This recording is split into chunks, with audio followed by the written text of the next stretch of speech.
Muy buenas tardes. Reciban un cordial saludo de la Benemérita Biblioteca Nacional. Para esta institución es un gusto unirse a la Academia Morista Costarricense en una actividad más del ciclo de conferencias.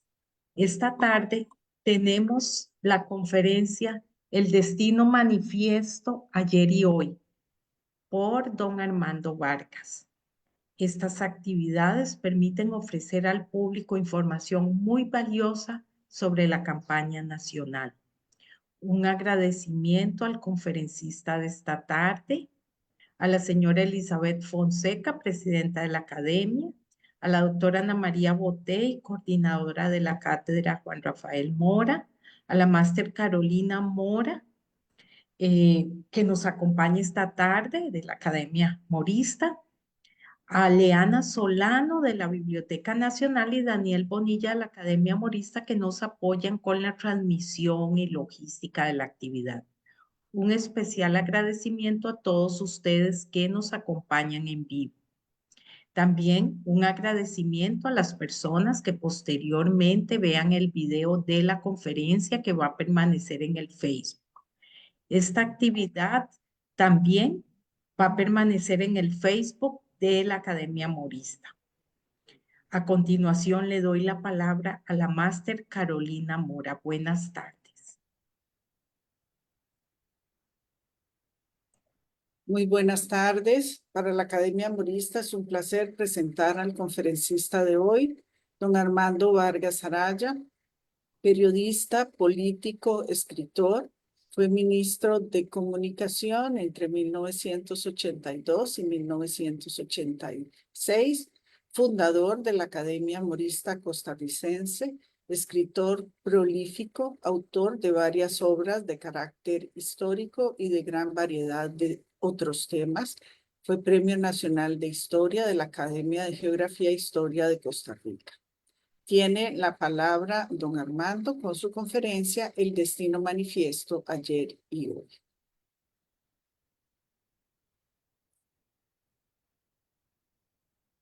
Muchísimas gracias. Les agradezco mucho a doña Laura Rodríguez, directora de la Benemérita Biblioteca Nacional, y a la máster Carolina Mora, miembro del Consejo de Dirección de la Academia Morista Costarricense, así como a Leana Solano y Daniel Bonilla, quien nos apoyan esta tarde. Agradezco mucho a cada una de las personas que se ha unido hoy a esta presentación y a quienes puedan en el futuro seguirnos también en este tema actual que es el destino manifiesto ayer y hoy. Un hilo de sangre surce la historia de los Estados Unidos por su obstinada creencia en el destino manifiesto. Para ellos, la supuesta inevitabilidad de la continua expansión territorial de sus fronteras hacia el oeste, hacia el Océano Pacífico y más acá, hacia el sur del continente.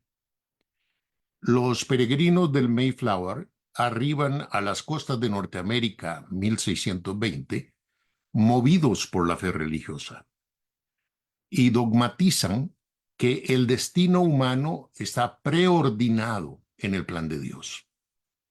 Creen ser como una ciudad sobre una colina y desarrollan pronto la certeza de una misión nacional que deben cumplir en la tierra.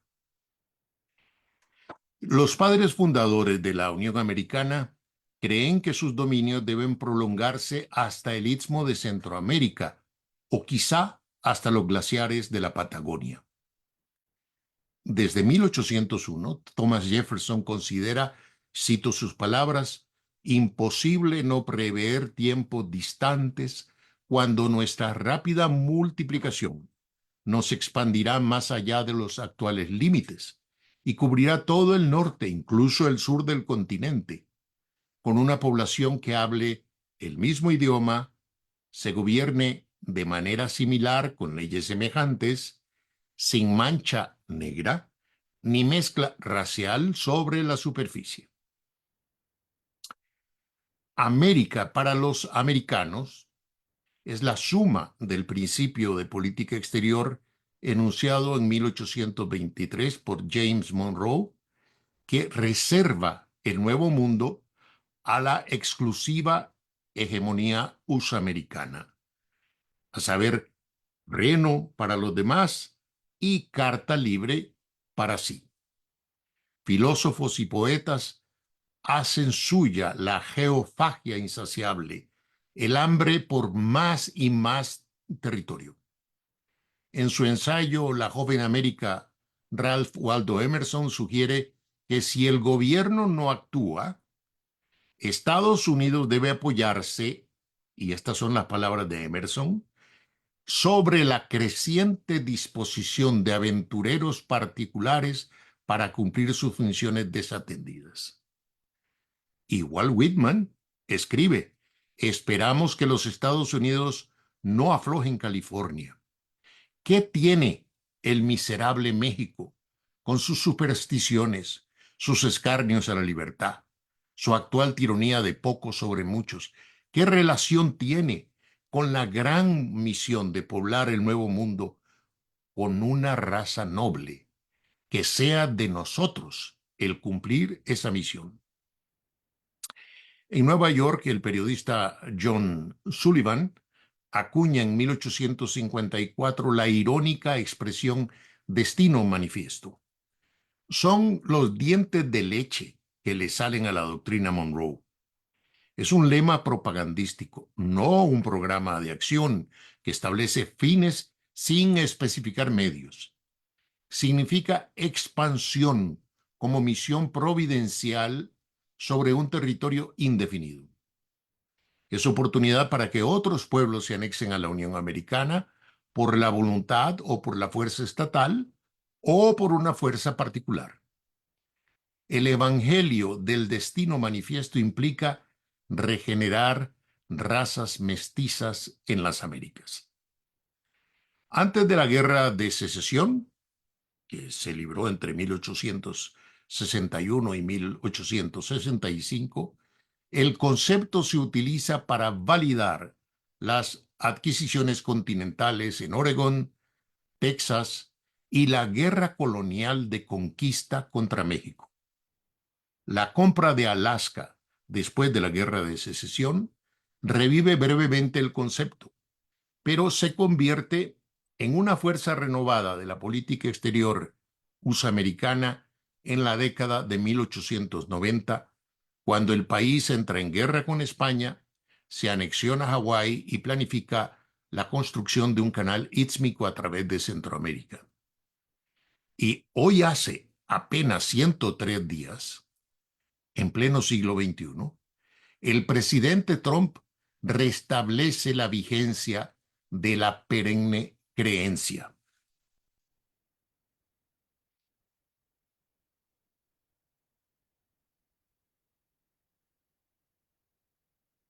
El destino manifiesto se sustenta en el concepto pseudocientífico según el cual la presunta raza blanca se considera la cúspide de la jerarquía racial humana.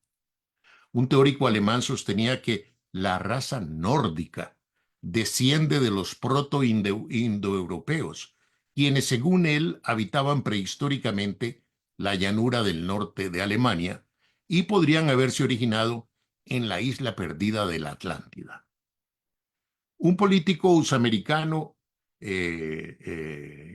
Caleb Cushing, escribe en el siglo XIX: lo que tenemos de grande o bueno en nosotros es la sangre de nuestros padres europeos. Es la excelente raza blanca, consumada personificación del intelecto en el hombre y la belleza en la mujer. Al entrar James Polk a la Casa Blanca, Los Estados Unidos tienen una extensión de 4,5 millones de kilómetros cuadrados y al cabo del cuatrienio la superficie casi se duplica. Anexada a Texas en 1845, adquirido Oregón el año siguiente y frustrado el intento de comprar California, se hace la guerra a México, que según el presidente Polk ha invadido a los Estados Unidos. Con la Ciudad de México ocupada, la bandera de las barras y las estrellas ondea sobre Palacio Nacional durante 9 meses, al cabo de los cuales se firma en 1848 un tratado que cede al vencedor 40% de su territorio a cambio de $15 millones y convierte a los Estados Unidos en una república continental. Poco después, Washington comienza a preocuparse por la influencia británica en Centroamérica. Ya se tenía idea de un canal interoceánico. Y ellos promueven el objetivo permanente de reagrupar los 5 países en uno, como había sido con la Federación Centroamericana. Además, ofrece a España la compra de Cuba por $100 millones para matrimoniar a la perla de las Antillas con su excelencia el tío Sam, objetivo diplomático de los Estados Unidos desde la presidencia de Jefferson. La guerra contra México engendra la peste del filibusterismo, que se alborota de 1848 a 1860. Si un gobierno despoja a un país vecino de casi la mitad de su territorio, ¿acaso unos mercenarios no pueden emularlo? Narciso López organiza desde el territorio norteamericano 2 expediciones contra Cuba y un USA-americano tantea la tercera. 40 filibusteros embarcan en San Francisco hacia Panamá en una intentona del expresidente Juan José Flores por rehacerse del mando en el Ecuador. 3 son las aventuras salidas de California hacia el Pacífico mexicano, la del marqués Charles de Pindré, la de William Walker y la del conde Gastón de Rousseau-Bulbo. El tejano José María Carvajal y otros realizan numerosas incursiones contra el norte de México. Henry Crabb invade Sonora con 68 filibusteros. Todos mueren y la cabeza de este camarada de Walker es conservada para escarmiento en Mezcal. Se informa sobre expediciones a la Amazonia, Irlanda, Santo Domingo, Venezuela y Yucatán. Como mínimo, 5,000 hombres participan en decenas de proyectos expansionistas durante el turbulento periodo.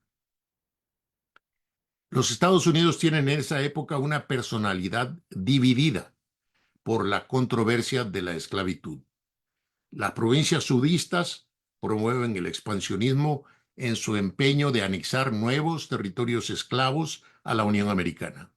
Y las provincias del norte buscan contener el esclavismo por medio de un parapeto de territorios libres y eventualmente extinguirlo. Los rumbos de la expansión esclavista, insisto, se orientan hacia el Caribe, Centroamérica y México.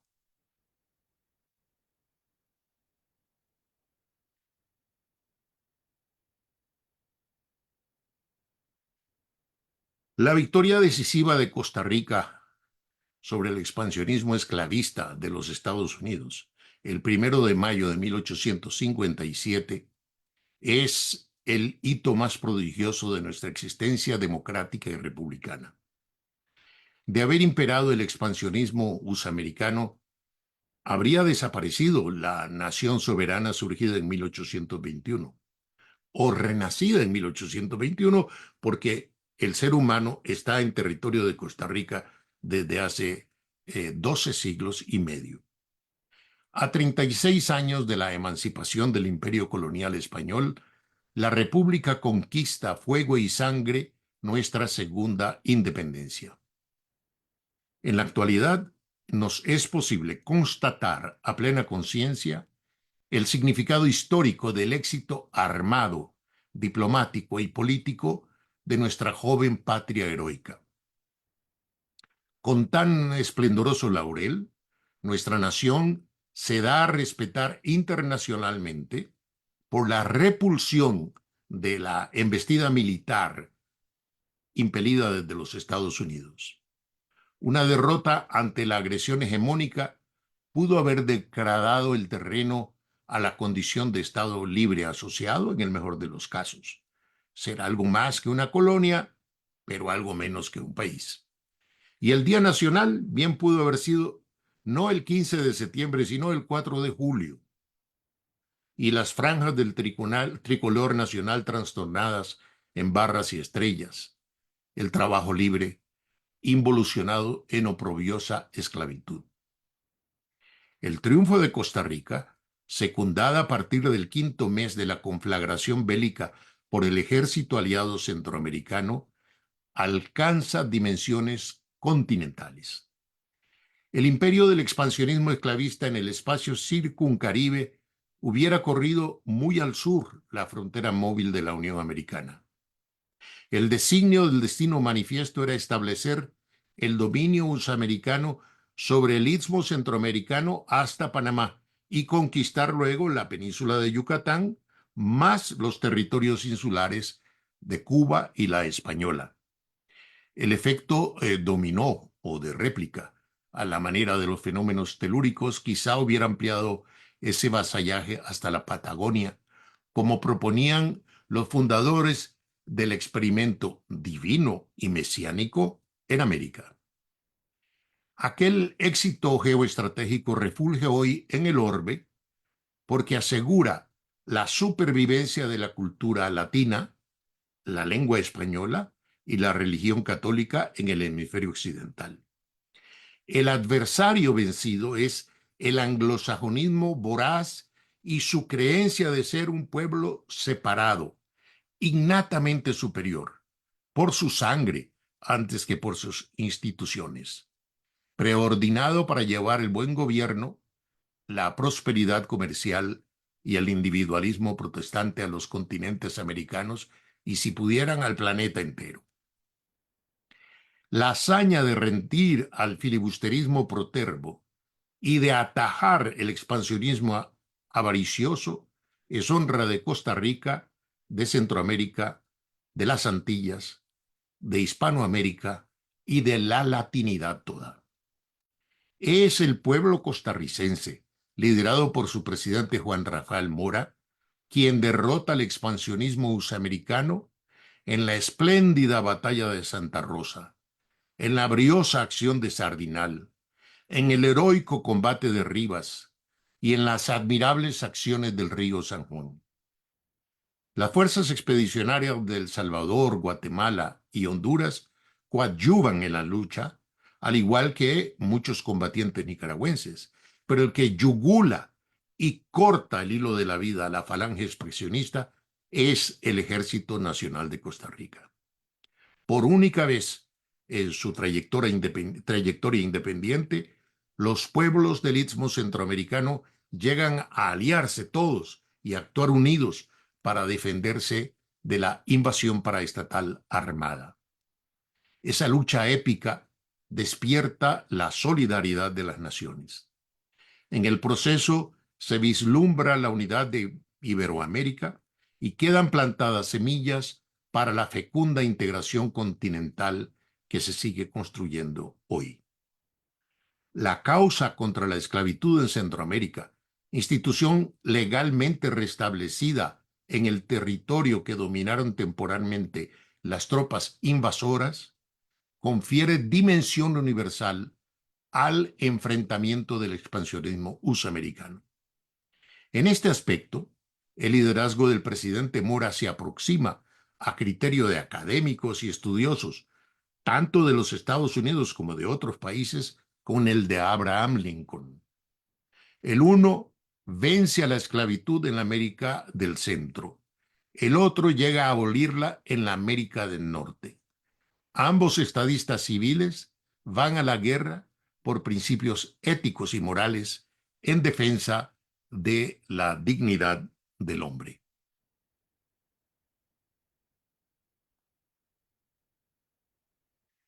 En el tránsito del siglo XIX al XX, los Estados Unidos se convierten en potencia mundial, principalmente gracias por su victoria en la guerra hispano-estadounidense, que le permite adquirir territorios como Cuba, por un tiempo, Puerto Rico, Guam y las Filipinas. Esta expansión hacia el Caribe en el sur, sumada al creciente poder económico y al Pacífico en el oeste, sumada al creciente poder económico e industrial del país, consolida su posición como un actor global de primer orden. Y en 1904, el presidente Theodore Roosevelt complementa la doctrina Monroe con el llamado corolario Roosevelt, según el cual los Estados Unidos podrían intervenir en los asuntos internos de las naciones latinoamericanas como último recurso para evitar la intervención europea y mantener la estabilidad, así como para garantizar que cumplieran con sus obligaciones con los acreedores internacionales y no propiciaran una agresión extranjera en detrimento de todo el conjunto de las naciones americanas. Aquí en San José, en un debate parlamentario, el entonces diputado Ricardo Jiménez Oriamuno sintetiza, a los 5 años después de proclamarse el corolario Roosevelt, sintetiza la posición de Costa Rica ante tan atrabiliarios designios. Y estas son palabras de don Ricardo. La tendencia de su destino manifiesto es la expansión territorial. ¿Será bueno que para pagar su amistad cometamos la torpeza de entregarnos completamente? ¿Por qué hemos de querer que esta hormiga trabajadora sea aplastada por la bota del estadounidense? El filibustero incendió Granada y clavó una lanza que decía en un trozo de baqueta: aquí fue Granada. Así, cuando llegue el recaudador de Nueva York, podrá fijar en Limón otra lanza con la leyenda: aquí fue Costa Rica. Palabras del patriota Ricardo Jiménez Oreamuno, primero entre los liberales de Costa Rica o entre los primerísimos.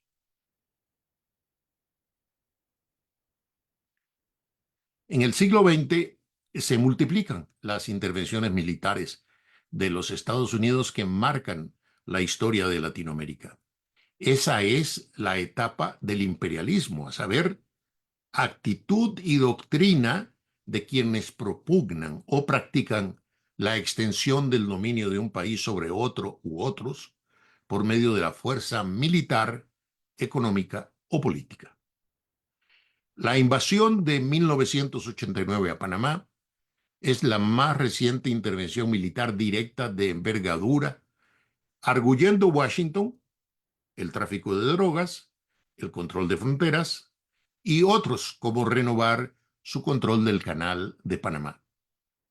La invasión a la nación insular de Granada en 1983 se enmarca en la confrontación este-oeste con un gobierno acusado de alinearse con la entonces Unión Soviética.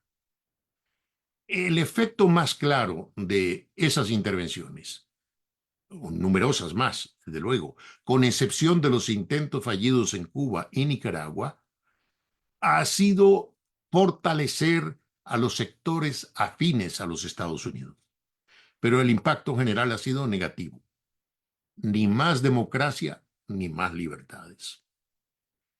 Últimamente vemos cómo se recurre a otras vías para influir en la región.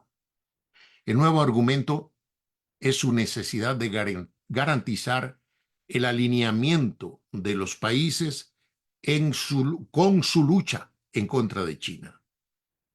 Porque Washington mira como foco de inestabilidad el hecho de que algunas democracias vean a China como un socio comercial y financiero más importante que los Estados Unidos. Ayer mismo leíamos en un periódico de San José: Estados Unidos presenta a Costa Rica como caso exitoso en su estrategia para frenar a China. Según el reportaje, el Departamento de Estado menciona a Costa Rica, junto a México y El Salvador, como uno de los países que ha tomado pasos significativos para alejarse de Beijing y acercarse a Washington, especialmente en sectores estratégicos como la ciberseguridad y la infraestructura 5G. Además, la administración estadounidense ha sancionado a personas costarricenses que colaboren con actores extranjeros, funcionarios, diputados y hasta un expresidente de la República. En sus distintas fachadas, el Destino Manifiesto resulta un producto ideológico de exportación a lo largo del siglo XX. Los regímenes supremacistas de Rhodesia, hoy Zimbabue, y Sudáfrica encontraron legitimación y apoyo en el expansionismo usamericano. Desplazado del gobierno, los afrikaners, o sea, los descendientes de los colonos holandeses de Sudáfrica, aún argumentan que ellos fueron los primeros europeos en las costas de África y recurren a argucias religiosas para justificar a su modo la captura de tierras extranjeras y la colonización de las fronteras en nombre de Jesús de Nazaret. Este sigue siendo el pilar de los grupos supremacistas blancos, ahora bajo la apariencia del liberalismo. El concepto también resultaba útil para quienes se interesaban en el expansionismo australiano. Era invocado en relación con la marginación de la población aborigen, así como en los debates sobre la federación creada en 1901 y la expansión hacia las islas del Pacífico y Nueva Guinea. La investigación académica complica la historia del proyecto de construcción de nación en su interacción con la posición de Australia dentro del Imperio Británico. Y aquí una faceta que podemos llamar relativamente nueva en la influencia de ese producto ideológico de exportación, que es el Destino Manifiesto en el Lebensraum o espacio vital, que son conceptos entreverados, pues ambos implican la extensión territorial. Trabajos académicos contemporáneos demuestran que es el geógrafo Friedrich Ratzel quien lleva de los Estados Unidos a Alemania esa posición ideológica sobre la cual él construye la doctrina del espacio vital. Las dos creencias abogan por la expansión del territorio de una nación. El Destino Manifiesto hacia el oeste y el sur, mientras que el Lebensraum hacia Europa del Este.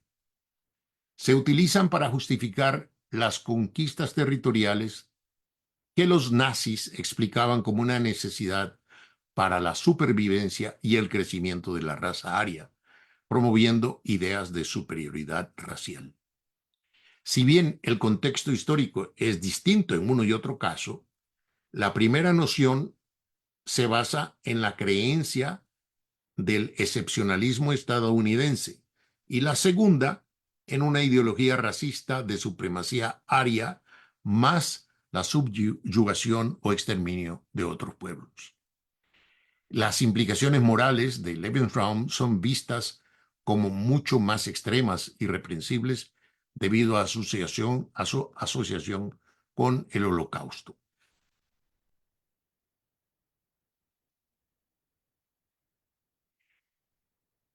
Pero hete aquí que la doctrina Monroe, el Destino Manifiesto y el expansionismo usamericano retornan al desnudo con el nuevo gobierno en Washington.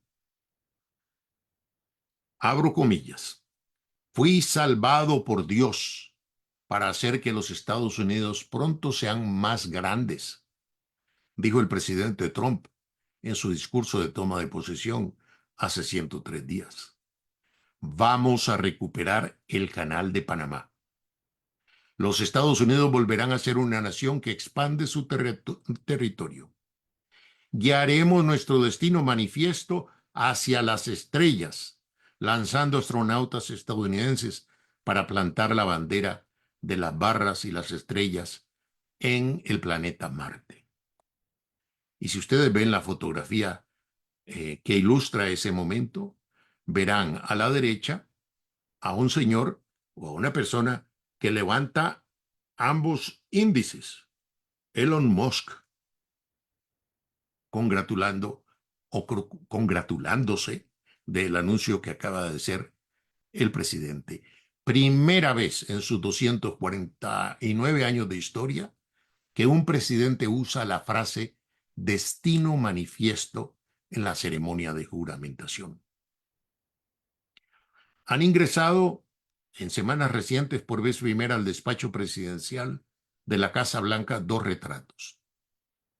El de James Polk, 11º presidente de los Estados Unidos, de 1845 a 1849, quien se anexó Texas, arrebató a México prácticamente la mitad de su territorio y compró el territorio de Oregón.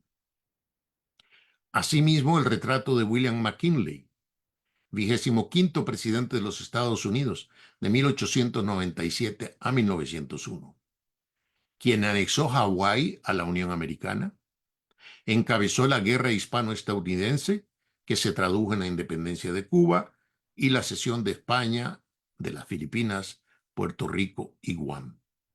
Tanto Polk como McKinley utilizaron los aranceles aduaneros como herramienta o arma para expandir el dominio comercial estadounidense.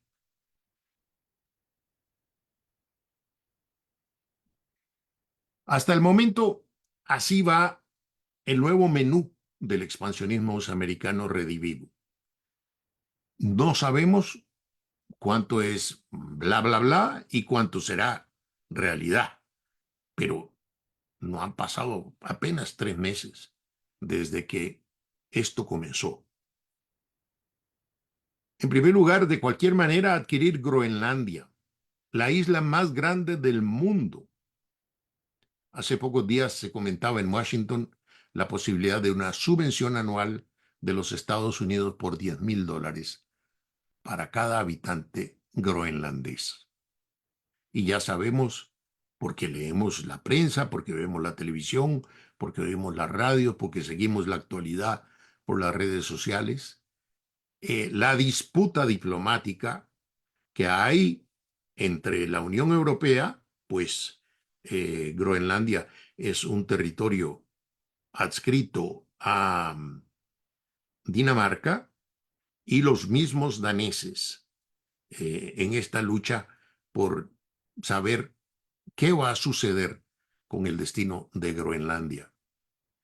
Sumamente interesante el comentario del señor Putin en Rusia, quien dijo, ese es un asunto de los Estados Unidos. Como diciendo, mira y pasa. En segundo lugar, recuperar el Canal de Panamá sin excluir el uso de la fuerza. Y desde luego, somos sus vecinos, somos hermanos del pueblo panameño y nos corresponde seguir día a día las vicisitudes que enfrenta Panamá con su canal, que en verdad es un canal no solamente de Panamá, sino al servicio de todas las naciones que comercian, que viven o utilizan el canal en el comercio marítimo.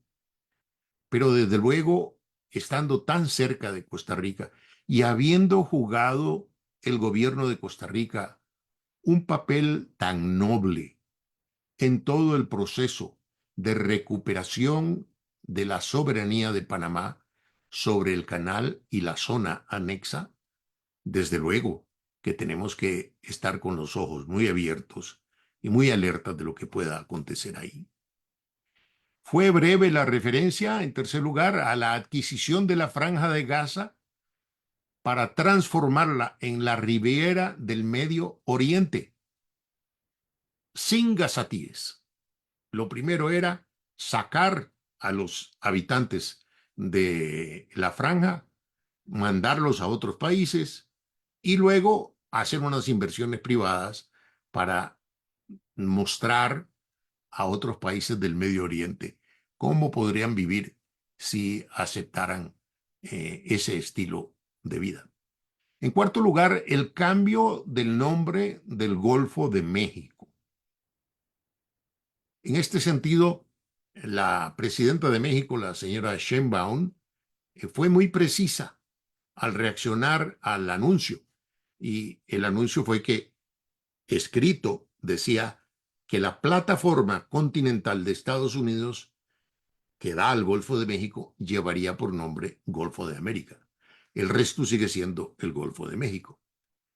Sin embargo, una agencia de noticias para la que yo trabajé en mi juventud, la Associated Press, ha salido rascando porque la administración Trump ha limitado el acceso de Associated Press, que existe desde el año de 1846 y que reúne a muchísimos medios de comunicación de los Estados Unidos y expande las noticias por todo el mundo.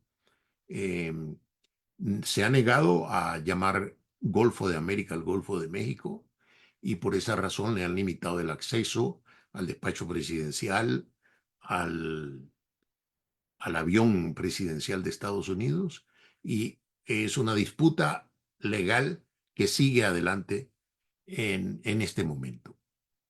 Y en quinto lugar, anexarse a Canadá. Pero Canadá es el segundo país más extenso del mundo y absorberlo para que sea el estado número 51 de la Unión Americana. Trump piensa en Canadá de forma muy similar a como Vladimir Putin piensa en Ucrania. Putin dice que Rusia subvencionaba a Ucrania con 250.000 millones de dólares en 2 décadas. Trump dice que Canadá sobrevive subvencionada por los Estados Unidos a un costo de 250.000 millones de dólares anuales. Bueno, ha habido una elección en estos días en Canadá, en donde el nuevo primer ministro y en general todos los canadienses están en una posición unida de que jamás Canadá llegará a ser parte del territorio de los Estados Unidos. Y hoy, precisamente, o mañana sábado en Costa Rica, pero en Australia ya es sábado, hay una elección en donde también está pesando este factor de la influencia renovada, expansiva de Estados Unidos en la administración Trump, y ya veremos cuáles son los resultados de esa elección.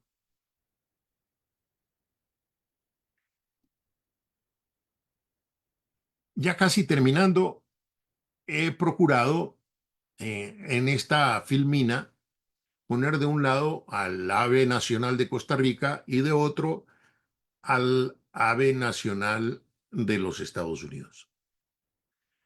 Porque hasta hoy Costa Rica ha sabido conducirse de tal manera que ha evitado el desembarco de tropas de los Estados Unidos para dirimir cualquier cuestión interna. No hay duda de numerosas intervenciones, algunas más abiertas, otras menos, algunas encubiertas, otras paraestatales, como la del filibusterismo, en los destinos de Costa Rica. Pero el yigüirro tiene que tener ante un predador como un águila o un halcón, debe tener una política de convivencia, en tanto tal cosa sea posible, de no de evitar cualquier conflicto, pero de estar dispuesto a entregar la vida si acaso fuera necesario para defender el nido en que están los polluelos de los yigüirros. Y me parece que hay un libro que se llama El gorrión y el halcón, en donde en una etapa de la vida costarricense se analizan las relaciones de nuestro país con los Estados Unidos. Y de ahí viene la idea de presentar al yigüirro ante el águila calva o águila americana. Hace 168 años, apenas unas 7 generaciones atrás, el padre de la patria advirtió: es forzoso que no quedemos expuestos a que un nuevo brote del destino manifiesto vuelva a turbar nuestra paz, batallando por esclavizarnos. Levantemos con nuestras propias manos un dique poderoso que contenga para hoy y para lo futuro ese torrente usurpador. Nada conseguiremos con adquirir una paz precaria. Conquistemos una paz sólida, duradera, honrosa y fecunda. Este 2025 nos plantea el dilema que don Juanito previó, pues estamos expuestos a un alarmante rebrote del destino manifiesto que turba nuestra paz. La paz de todos los costarricenses. La creencia en una supuesta superioridad racial y un designio divino que autoriza el avasallamiento de los pueblos del planeta se impulsa ya no por un peligroso delincuente internacional, como lo fue William Walker, sino desde el cucurucho del gobierno de los Estados Unidos. Y he tratado de delinear algunas sugerencias de lo que podemos hacer ante esta vieja y nueva amenaza real. Primero, el dilema de 1856 y de 2025 es ser o no ser nación independiente, autónoma y libre. Y lo primero que podemos hacer, y yo creo que la Academia Morista Costarricense y otras instituciones como nuestra biblioteca y como la Asociación Morista La Tertulia del 56, el Museo Juan Santamaría, lo primero que tenemos que hacer es ahondar en las lecciones vigentes de la Costa Rica heroica desde esta nueva perspectiva. Y no solamente ahondar en busca del conocimiento aplicable a la actualidad, sino difundirlo en escuelas, colegios, universidades, hogares, cooperativas, grupos de la sociedad civil, etc. En segundo lugar, es imperativo reconsiderar el posicionamiento estratégico nacional en la geopolítica tornadiza.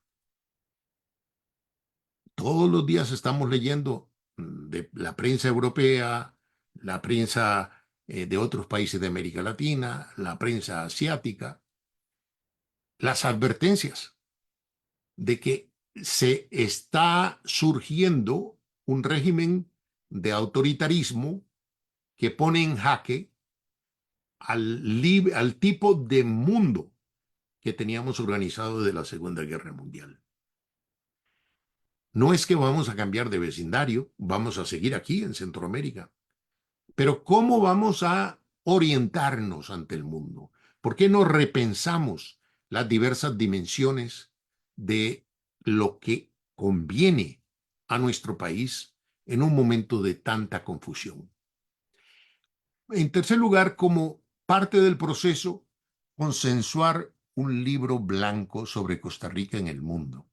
Un libro blanco que sea aprobado por las fuerzas políticas representadas en el proceso democrático y que establezca líneas maestras que se puedan llevar adelante cualquiera sea la administración que el pueblo soberano escoja. Desde luego, para ir ajustándolo conforme evolucionen las circunstancias, pero tener claridad en el derrotero que conviene a Costa Rica. En cuarto lugar, oímos hablar mucho de que hay que modernizar el Estado y reestructurarlo. Pues bien, aquí hay una sugerencia: sistematizar en la Cancillería las relaciones exteriores, el comercio internacional, el financiamiento y la cooperación externos, la salvaguarda de la soberanía. Nos hemos dado unos lujos insensatos. Cualquier país serio tiene unidas las relaciones diplomáticas, las relaciones comerciales, financieras y cooperación, y las relaciones de seguridad, unidas en una sola cabeza, en un solo brazo del aparato de gobierno. Aquí no lo hemos hecho así desde hace muchos años y creo que llega el momento de hacerlo. Entre otros, que tendría menos necesidad que nosotros de hacerlo, los Estados Unidos. El secretario de Estado ahora también es el que firma todos los acuerdos comerciales que hubiere y es el que coordina ahora el Consejo Nacional de Seguridad, aunque sea interinamente. Pero no importa el país que usted mire, México, Brasil, Australia, cualquier país serio tiene todo reunido bajo una misma dirección y una misma conducción. En quinto lugar, debemos diseñar una doctrina social de seguridad y defensa desmilitarizadas, que incluya agrandar e innovar la fuerza pública y asegurar una amplia participación ciudadana, como en Suiza, por ejemplo. En sexto lugar, reactivar el protagonismo de Costa Rica para proponer iniciativas integracionistas a Latinoamérica, Centroamérica y el Caribe, en todo sentido. En séptimo lugar, multiplicar alianzas en multilateralismo y paz, con estados y con ONGs. Irnos agrupando cada vez con mayor claridad estratégica con lo que llaman en la diplomacia like-minded countries, países que tienen un pensamiento semejante, parecido, en un tema o en otro, pero romper cada vez más el aislamiento y pisar el acelerador de la mundialización de Costa Rica, activar la presencia de Costa Rica en el plano internacional. Y en octavo lugar, establecer una fuerza de tareas multisectorial. No solamente el aparato del gobierno, sino de la sociedad civil, incluidos los factores de la producción, incluidos los factores académicos, incluido todo aquel que se vea afectado por el papel de Costa Rica, el rol que desempeñe Costa Rica ante este mundo cambiante que nos toca vivir. Bueno, algunas de estas cosas no son novedad porque ya en el gobierno de Juan Rafael Mora se hizo mucho de aquello. Y estas son apenas unas sugerencias personales, pero estoy seguro que habrá muchas más.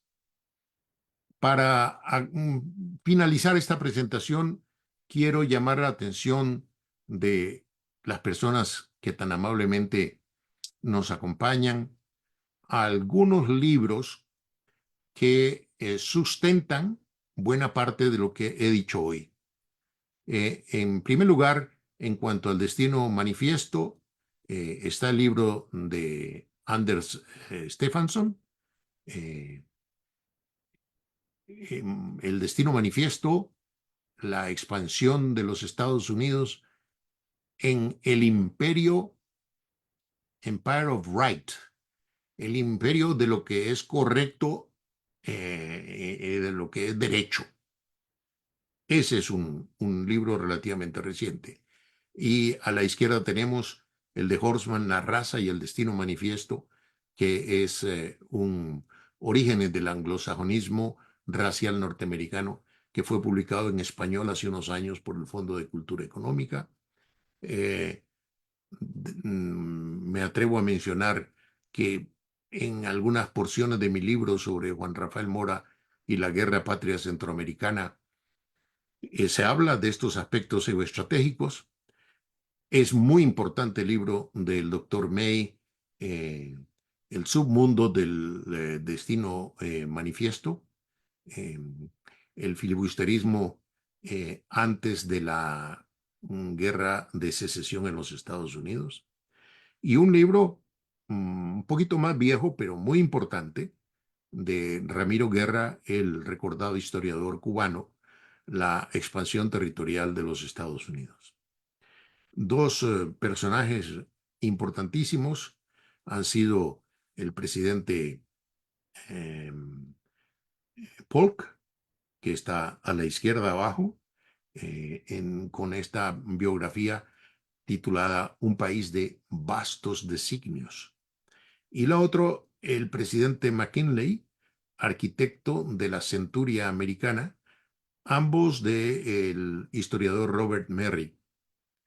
Y del tema que me parece que es nuevo que lo pongamos en el foco de lo que significa el destino manifiesto con todo su legado, el destino manifiesto redivivo, este libro de Carol Keikel, el oeste de estadounidense y el este nazi. Y luego el de James Whitman, el modelo americano de Hitler. Y el modelo americano es los Estados Unidos y el proceso de diseñar las leyes raciales de el Estado nazi.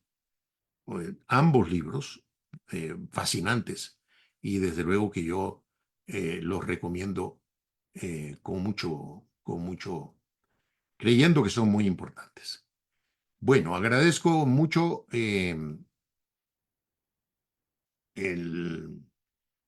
la oportunidad que se me ha dado. Presento mis excusas por haberme extendido por unos 50 minutos y estoy en la mejor disposición de atender observaciones, eh, correcciones y quizá alguna pregunta. Muchas gracias. Muchísimas gracias a don Armando. No sé si desde el Facebook habrá alguna pregunta o alguna intervención. Yo me abuso en este momento que estoy colándome al final de la conferencia magnífica de don Armando Clara. 50 minutos maravillosos.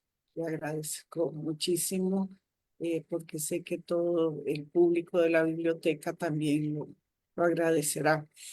Quería preguntarle, ¿llama usted a que se dé una amplia participación ciudadana por parte para, digamos, reforzar el conocimiento sobre el tema del destino manifiesto y poner en alerta a la ciudadanía en general sobre los peligros que hay?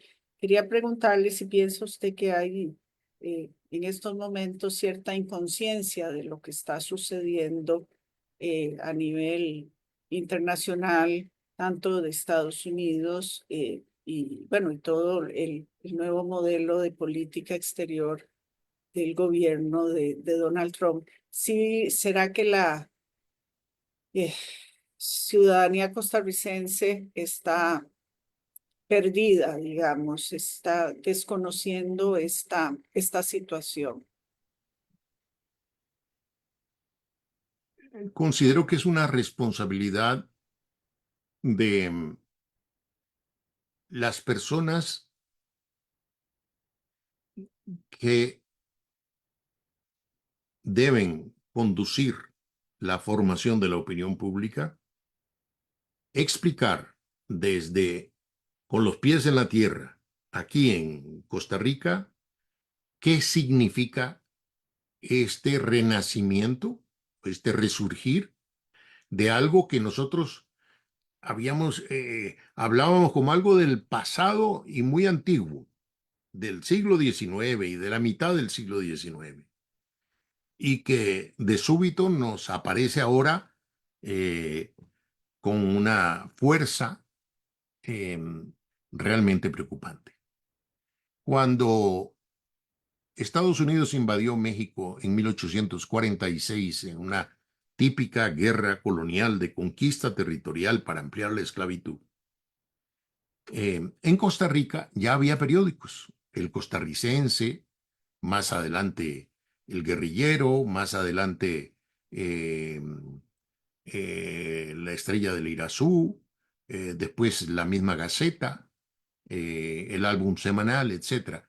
Todos estos periódicos estaban llenos de advertencias de lo que estaba sucediendo allá.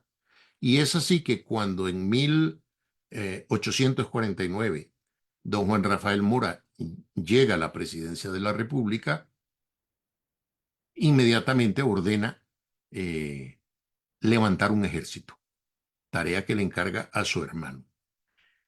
Nos falta todavía eh, estudiar el marco de referencia intelectual, ideológico, en el cual se toman estas decisiones, porque ya eran conocidos en Costa Rica escritos muy importantes y que la misma Gaceta Oficial iba reproduciendo, en donde ponían en su verdadera perspectiva lo que significaba el expansionismo territorial que animaba a amplios factores del sistema de los Estados Unidos. Pero en aquel momento la mayoría de esos factores no eran oficiales. Hoy es distinto y por tanto debemos de estar mejor preparados. ¿Quiénes? Los profesores, los maestros, los sacerdotes, los periodistas, los analistas, los líderes políticos, máxime estando en una etapa de inicios de una campaña electoral. Para decirlo con algo que sucede hoy que estamos hablando aquí, el problema de Costa Rica, grande, grande, grande, es ser o no ser. ¿Queremos ser costarricenses, autónomos, libres, independientes o no? Y si queremos serlo, ¿qué debemos de hacer? ¿Qué debemos de decidir? ¿A dónde debemos de dirigir nuestra mirada y nuestras acciones? Para cómo queremos que sea Costa Rica en el porvenir. ¿Cuál es el ser o no ser de la nación costarricense y cuál es el papel que le corresponde a Costa Rica en el mundo? Algunos dirán que esto le suena a cierta locura o exageración, pero no debemos de menospreciarnos. La Grecia clásica era más pequeña que Costa Rica, en extensión originalmente y en número de personas. Y la Federación Helvética, conocida hoy como Suiza, tampoco es que fuera mucho más grande que Costa Rica. Y esos dos pueblos, esas dos sociedades, han influido en el rumbo de la humanidad. Y Costa Rica tiene grandes logros. En ese discurso de Ricardo Jiménez Ureamuno, que mencioné de 1909 y que está publicado, don Ricardo enuncia un número de conquistas que ha logrado en el tránsito del siglo XIX al XX Costa Rica. Él dice problemas sociológicos que hemos resuelto y que ya le dan a Costa Rica una personalidad propia y distinta en el mundo. Entonces, ¿cuál es el rol de Costa Rica en el mundo y qué significa ser costarricense? El privilegio de ser costarricense. Pues bien, si ya oímos truenos, oímos rayería por allá que se ve, ya sabemos que hay tormenta no muy lejana de nuestro territorio y permanentemente estamos oyendo lo de Groenlandia, lo de Canadá, lo de Panamá, lo de el Golfo de México, lo de la Franja de Gaza. ¿Qué vamos a hacer nosotros? ¿Cómo nos preparamos? ¿Qué hubiera hecho la generación de Juan Rafael Mora, porque no era él solo, en una circunstancia como esta? Es de lo que debemos de tomar conciencia. Nosotros los mayores, nuestros hijos, nuestros nietos y alguno que tiene ya bisnietos también. Muchas gracias, don Armando, y muchas gracias a la Biblioteca Nacional por permitirle a la Academia Murista la transmisión de esta excelente conferencia el día de hoy. Buenas tardes.